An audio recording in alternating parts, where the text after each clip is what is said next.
Hi, Aries, Sun, Moon, Ascendant, or Venus. This is Dane, and I'm going to be doing your February 20th to the 28th, 2022 reading for you.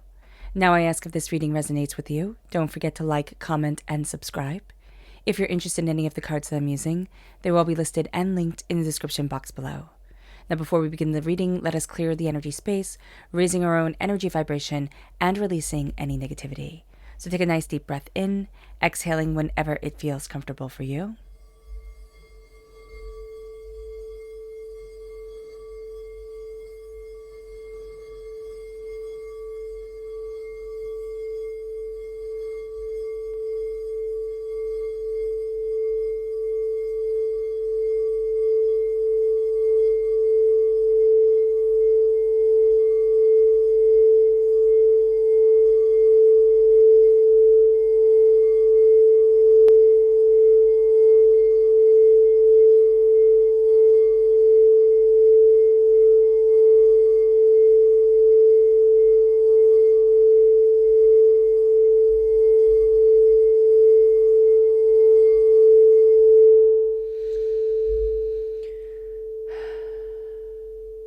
Releasing all negativity from the body like storm clouds, letting yourself feel calm, centered, and at peace as we enter into this safe and loving space.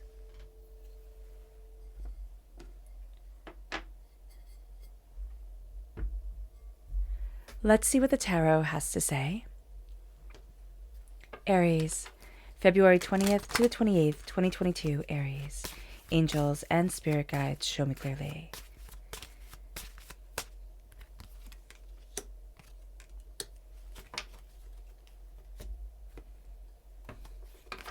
Angels and spirit guides, show me clearly.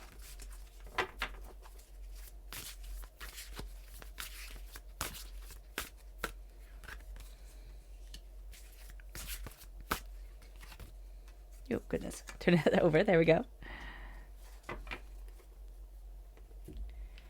Angels and spirit guides, show me clearly.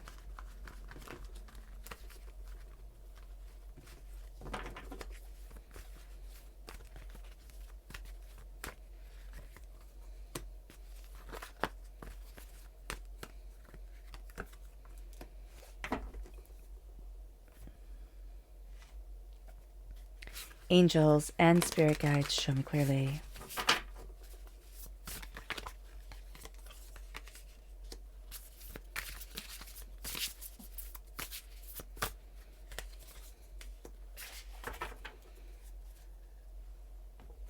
So at the bottom is our rooted self.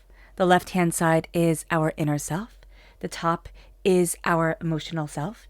And the right-hand side is our public arena, the public self. So let's see what the cards have to say.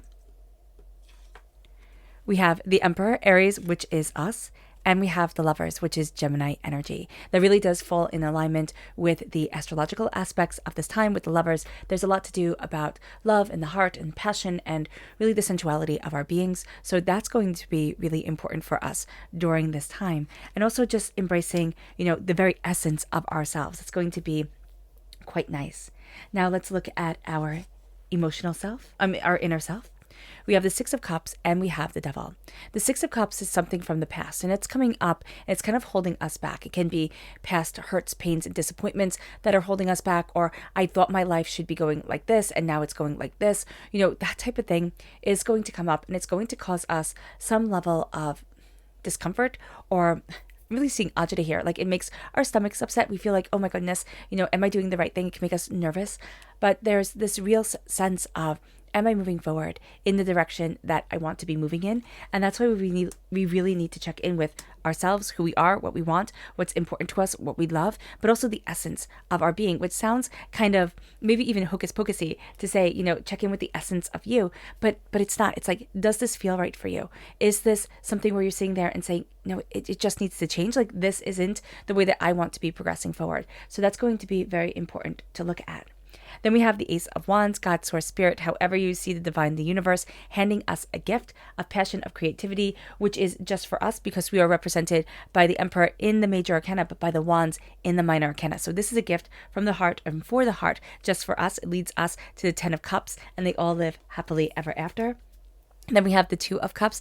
Again, that harmony, that emotion, that passion, that sense of unity guiding us forward. And the King of Wands, that's us. So we take the gift of the Ace of Wands. Do we feel that we take it as much as we actually do? No, we don't. We're still going to think, oh, I need to be working towards this, or oh, I need to be doing this or doing that.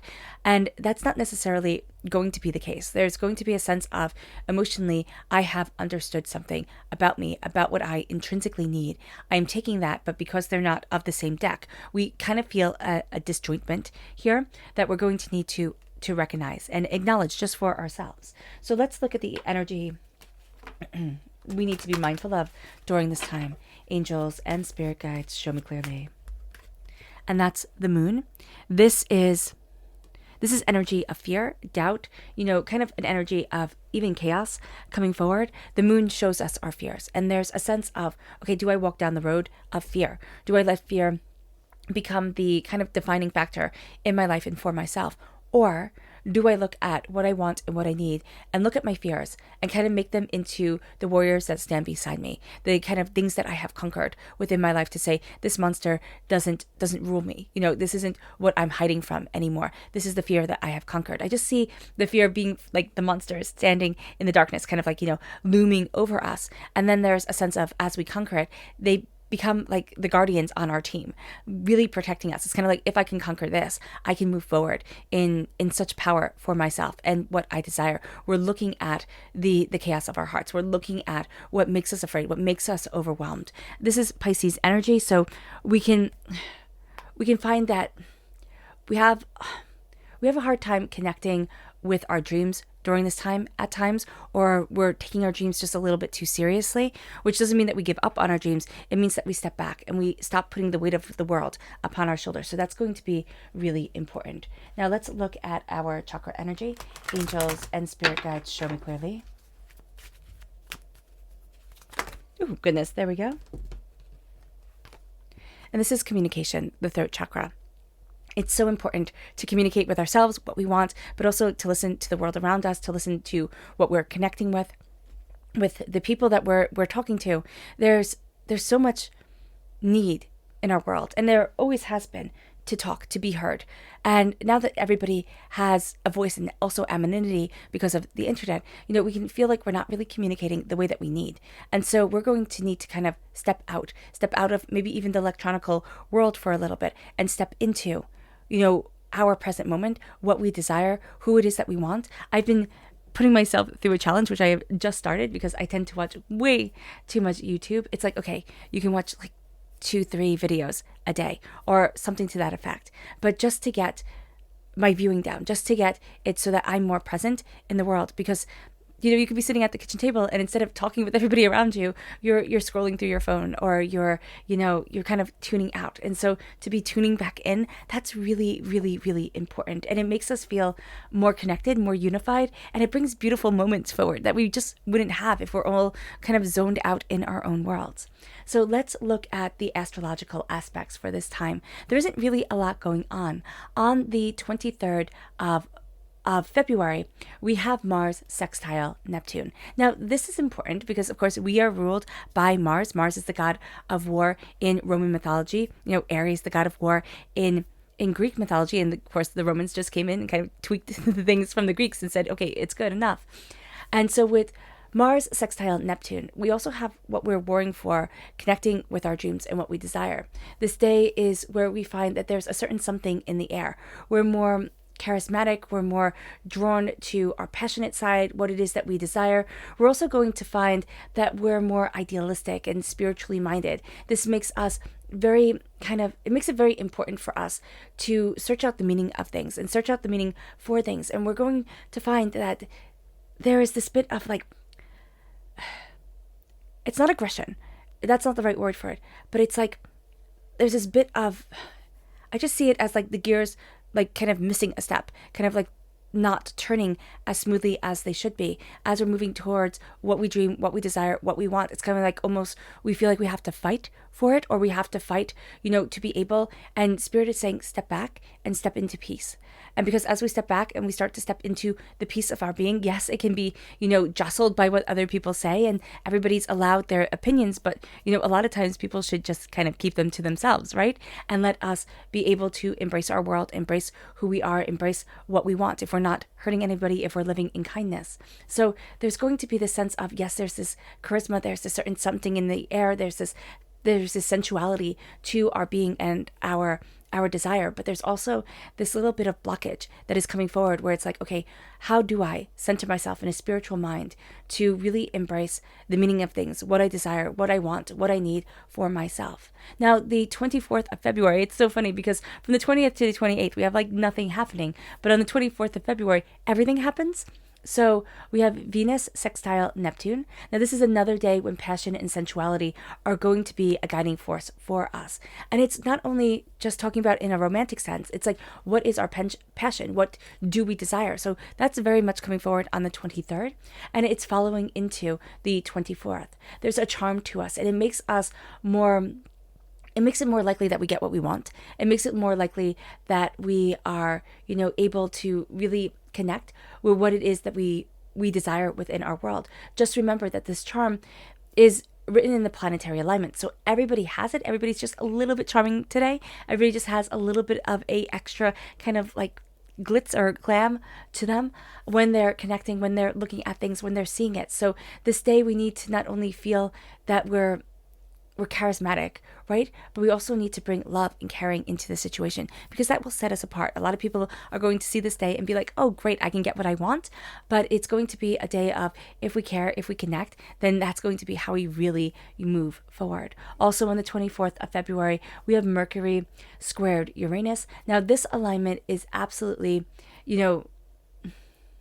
absolutely counteracts the charm of Venus sextile Neptune. We're a bit abrupt in our speech. We're a bit insulting. People are going to sit there and be like, why are you being so blunt? And it's like, because I need to get this done, and I'm done mincing my words. So we have the energy of Venus sextile Neptune kind of combating the energy of Mercury squared Uranus. And it's funny because we have the Mercury energy with Gemini here at our root. So we have to be very mindful of this.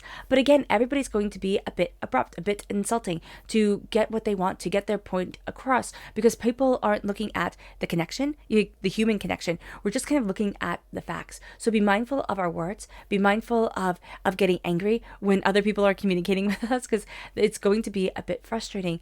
And just strive towards being the best us that we can possibly be. And again, remembering that human connection, that human contact, that is going to be so important.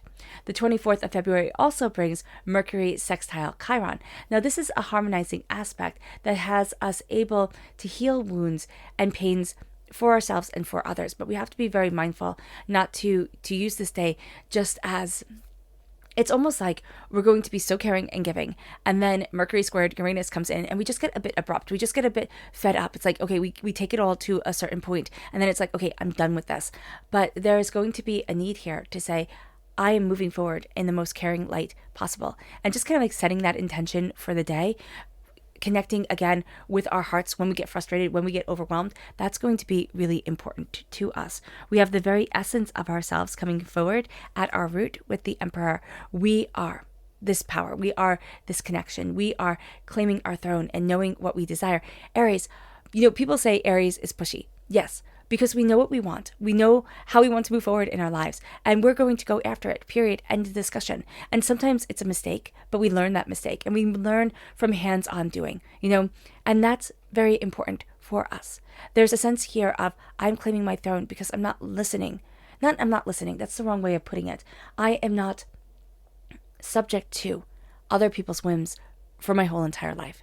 There's a beauty, there is a power, there is an authority to me that I am connecting with, and that is opening up the door. And that's why here we have the love come in. And I think it's so interesting because I'm just, Mars sextile Neptune on the 23rd, and Venus sextile Neptune on the 24th. Mars and Venus were lovers in mythology, right? In Greek mythology, Aries and Aphrodite were lovers. In Roman mythology, it's Mars and it's Venus. And there's this energy here of love and of, force and determination, but the conscious and the emotional world needing to see each other, needing to respect each other, needing to understand each other. And that's going to be something that we can be struggling with, because there's something from our past that we're kind of carrying forward, whether it be our parents' divorce or, a failed relationship, or, just kind of a sense of fear of letting somebody in, or trusting somebody. And it doesn't have to be romantically, but it's kind of like there is an energy of, I've learned not to trust too much. So I'm not going to expect too much from others here. And it can be in business, it can be at home, it can be, in our personal lives. But there's a real sense of letting love wash over us, letting our hearts be calm and connect and be patient and see who it is that we are, and being very present in our existence right now. And that's going to really start to change things, because the Six of Cups, though it can be wonderful memories from the past that are coming forward, it is still the memories from the past that are coming forward. And it can start to sully what we are right now. It can start to make murky waters where we stand right now, for us, for what we desire, for where it is that we're heading, why it is that we're heading there. And it's going to be a time where we're looking at things and saying, okay, the past, it has its place. It's part of my history. It's part of my story, right? We can't just jump into, pick up a middle of a storybook and know exactly what's going on if we don't first know the beginning. So it's very important for us to acknowledge our beginning. But it's also very important for us not to bring that beginning into every single aspect and say, okay, well, I already know what's going on here because I've seen this before, because I've heard this before, because, this is that person, or this is that person. And there's going to be an energy here of that coming forward for us. So it's going to be a time where we have to be just very aware of this, very mindful of it, because it will lead us to a place of chains. Or it's going to be like, well, this person was so great. It can even be, we can sit there and Spirit said, first, like, if our parents got divorced, we're bringing that energy forward. But it's even if our parents had what we saw as the perfect relationship, and we're trying to emulate that, and we're finding it to be so hard. And I know I keep on coming back to romantic love here. So there's an undercurrent of that, but there's a real sense of, I need to open up my heart to what it is that I love, and not be afraid to say, this is what I love, this is who I am, this is what I'm passionate about. You like it? Great. If you don't like it, that's okay too. People don't always have to get us, and we don't always have to be liked or understood by everyone. And it moves us to the devil, the mesmerizing energy that is around us here with the devil. So the devil with this, vampire. In old vampire movies, I don't know about new vampire movies because I don't watch them, but in old vampire movies, you would have the person be mesmerized by the vampire, and the vampire lure them to their den, right? And there's that kind of energy here, that we're being lured by something that is supposed to be so beautiful, that is supposed to be everything that we want, everything that we desire, to stay forever young, and to, and to not have any of the burdens of life, of a beginning and an ending. It sounds so appealing, right? It sounds so beautiful. You could be as rich as you want to be, you could be as beautiful as you want to be, but there's always a price. There is always a price. And so here we're looking at that price. We're looking at the price of the chains of what has lured us forward, of what has mesmerized us. Is it, you can have this and you can have that. You can just keep on accumulating more and more and more. Is it the energy of, we should be like this. This is what success looks like. This is what prosperity looks like. This is what happiness looks like. And it's not right for us. And this is a time where we're looking at things inwardly and we're like, what am I doing? What am I doing? What is this for? Why am I trying so hard for this? And it's the proverbial this. It is the sense of what makes others happy. And we can be thinking, well, why doesn't this make me happy? Why is it that if I'm with this group of people, that they're all heading in that direction, and I just feel like that's so wrong for me? And it's not that we're wrong. It is that we need to walk another path. We need to sit there and look at ourselves and say, okay, it's scary to be different, but it's powerful to be different too. And I can open up a world that, yes, I might be older or I might be younger, than I think I can be to do this. But this is what's right for me at my heart at this time. And that's why at our heart, we have the Ace of Wands, God, Source, Spirit, however you see the divine, the universe, is handing us this gift of passion, of creativity, of beauty, of insight, of ideas. And everything starts coming forward. It's like, well, what is the joy that gets me out of bed in the morning? And if the joy isn't our work, because sometimes it isn't, sometimes that is a paycheck to put food on the table, and we need to respect that. But the Ace of Wands is saying, what is the beauty that is in our life? Is it a hobby that we have that we do on the weekends? Is it, the connection with our family or with our friends, with our loved ones, with our pets? There's something here where it's like, this is the spark. And just because it's not the spark that we see as advertised on TV, if just because it's not the spark that we see in commercials or wherever, we can ignore that spark and say, oh, that's not right, or, oh, that makes me a fuddy-duddy, or, oh, that just makes me boring or quiet. And there's nothing wrong with that. There is nothing wrong with a quiet, simple life. There is nothing wrong with saying, I get great joy going for a walk. There's nothing wrong with saying, I get great joy, gardening or knitting or crocheting or, whatever it is that brings us joy. There's nothing wrong with saying that's what makes my heart happy. So that is what I'm embracing. And it moves us here when we take that gift of passion and we let it be the light that leads us forward. It leads us to the Ten of Cups. It leads us to happiness. Now, whenever I look at this Ten of Cups, I always think of the Nordic saying, it's better to be king of a cottage than servant in a castle. And I love that because it sums up our world so beautifully. We always chase more, and when we chase more, we can become a servant to it. It's becoming a servant to the big house, to the fancy car, to the exclusive address, or whatever it is that we want, the designer labels. And once that becomes our guiding force, and it's not the connection with who we are and what we love and what we desire, that's when we need to step back and start to reevaluate. Because here, it is being the king of the cottage, being the king of the place that maybe others would overlook and say, oh, well, it's not grand enough, it's not fancy enough. That's fine. Let them go on their journey. Let us have ours. And even if we do have the grand and fancy things, it's staying in positivity, in prosperity, in harmony with ourselves and saying there is beauty within me. There's beauty in what I'm building and what I'm desiring. And it's not about more and more and more. It's about being here in the now. And it's about connecting with what I love, with what I desire, with who I am. And that's when the Ten of Cups comes in. That's when the love that radiates and radiates into our world and radiates all around us comes forward. It brings us to the Two of Cups. And the Two of Cups says partnership and harmony and peace. There's such a sense of love around us. There's such a sense of connection and desire and insight and ideas. And there's such a sense of I'm opening the doors in a way that I never thought they would be open to me. And because I'm opening these doors, I'm opening myself. I'm seeing what I love and what I want and who I am and what I desire. And that unity is not only the unity of partnership, it is the unity of the sacred masculine and sacred feminine aspects of ourselves. It is the unity of the waking world and the subconscious world. It is the unity of, what we get and who we are. And that's going to be really important during this time because we have the King of Wands. This is us. It's honor and standards and wisdom and motivation, honor and standards and wisdom and motivation surrounding around us like a mantra.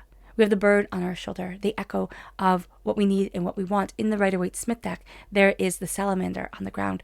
In alchemy, there we go, I just lost the word and found it again. In alchemy, the salamander is a symbol of rebirth. And so we have that symbol of rebirth around us. There's a symbol of, as I claim my throne, as I know my power, as I embrace myself, I step into a prosperity, an intensity, a fire, a reason that is greater than I could have known. I step into the power and the brilliance that is me. And as we're doing that, we're embracing our sacred masculine energy during this time really quite profoundly. We're looking at our passion and our love and what we have carried with us that doesn't necessarily continue to have its place within our world. And we're seeing that it's kind of like a snake schlepping off a skin, right? We are releasing what has defined us for so long, but what has been like the shield that we hide behind. It's like, oh no, I can't because of XYZ. I can't have the life I want because of a hurt or a pain or a disappointment. And now we're looking at it and saying, you know what? No, I'm done with this defining who I am forevermore because it doesn't get to have that definition. So let's look at the subconscious energy we are to be mindful of, and it's the Chariot. This is Cancer energy. We also need to be mindful of going in the other extreme, like being afraid not to embrace our hearts, that we say, okay, it's only what I feel now that I'm going to be listening to. And I'm just going to charge forward in those feelings, in a reactionary state, because that's exhausting. We also have to be very mindful of people who are very reactionary, kind of pulling us into their trauma drama. So just be aware of that. It moves us to our subconscious chakra energy, and that's our inner child. This is the heart chakra. And whenever the inner child comes up, it is saying, what does the heart need? What does my inner child need, right? It is visualizing that inner child and holding your arms open to that inner child and letting that child run to you and telling that child, I love you. I see you. I will always love you. I will always care for you. I will always be there with you. And that becomes beautiful. That becomes powerful. And that is the embrace of the heart that we really want. It moves us to our subconscious rooted self. And that is the moon. Subconsciously, we know that we have to kind of overcome fears here, doubts and chaoses. But what we're looking at is the power, the brilliance of ourselves as we look at what we have overcome, what we have accomplished within our lives. And we start to see fear not as what defines us, but what has made us grow, what has forced us forward, in a sense, into a more powerful state than we had ever thought we would be in. And so this energy comes forward and we come forward in it. We are looking at the shadows and not seeing the monsters. We are seeing the opportunities. We are seeing the unexplored. We are seeing the depths of knowledge and understanding. It also makes us face our shadow self. The things that we hide away, the things that we think, oh no, I could never let this see the light of day. Now we are letting ourselves shine forward. We are looking at maybe even the monster within, and we're saying, this is the force I have to keep on moving me forward, because sometimes it's not being a monster, right? But it is embracing a fierceness within us that can be so powerful, that can be so liberating, especially if we always thought, I don't have that authority, I don't have that power, I don't have that voice that others do. It moves us to our subconscious inner self.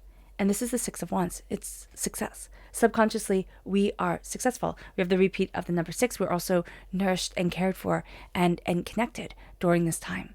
But the 6 of Wands is very much telling us that there is a reason to celebrate ourselves. There is a beauty and a passion and a power to us that gets to be celebrated, that we have to start celebrating who we are and what we want in life and what we are discovering about ourselves. Because as we do so, our confidence builds, our determination builds, our focus builds, and that becomes the game changer. It moves us to our subconscious emotional self, and that's the 2 of Wands. The 2 of Wands is looking out over our future. It's looking out to our future. It's seeing something more. We have our future kind of in our hands, right? With the crystal ball. We're going to try and want to see everything and understand everything. And what, Spirit is actually saying here, it's like, look at where we are now.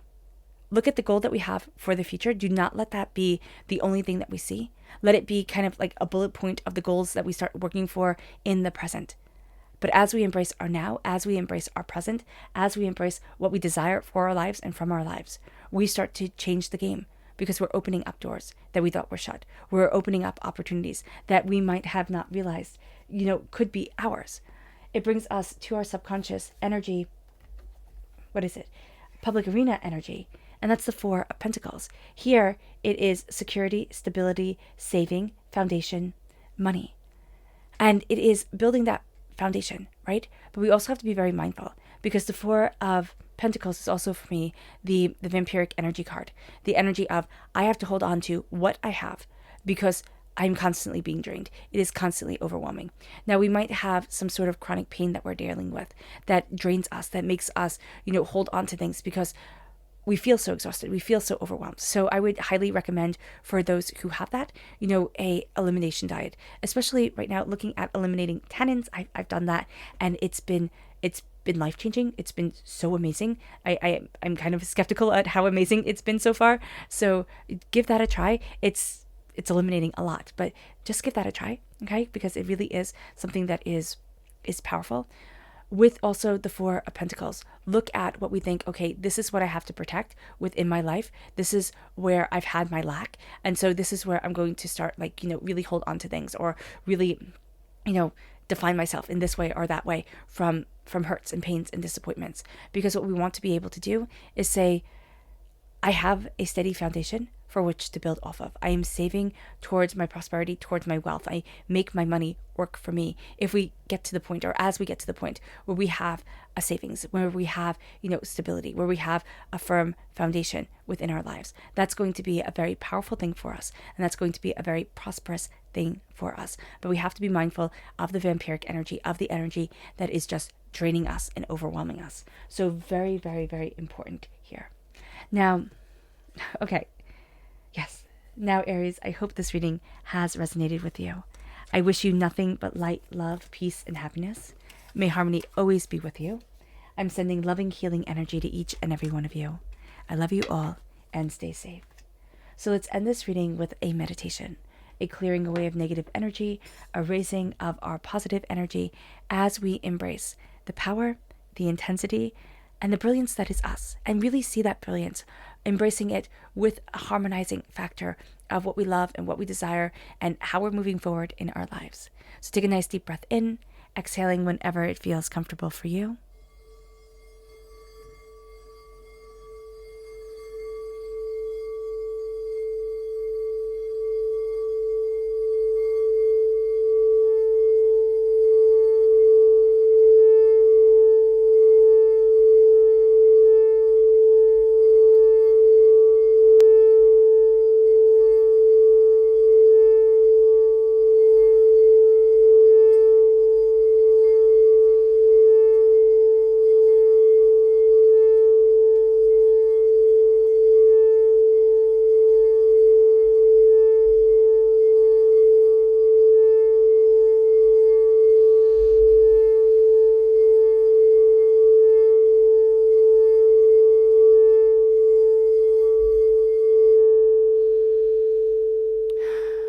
May you move forward in peace and in harmony, Aries.